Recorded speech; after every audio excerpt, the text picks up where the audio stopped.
There was a lot of discussion over the course of the day of next steps of President Zelensky and President Putin potentially meeting one-on-one, and if there being a trilateral meeting with Ukraine, Russia, and the United States.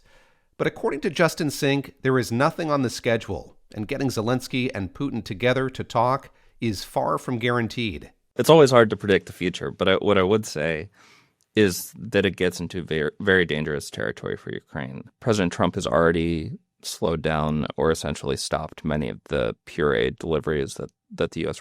was offering.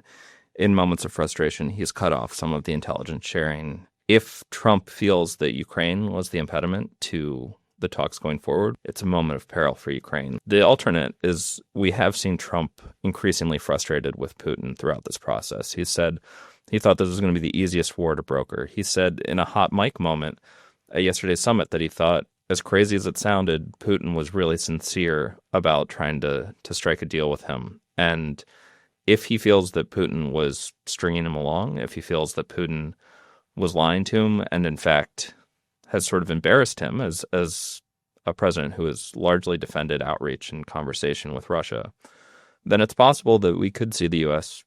rally around and restart support for Ukraine. I'm David Gura, and this is The Big Take from Bloomberg News. Today on the show, after separate bilateral meetings with the U.S. and Russia and the U.S. and Ukraine, and a show of force from European leaders at the White House, what's next in the peace process? What would be on the table at a trilateral meeting?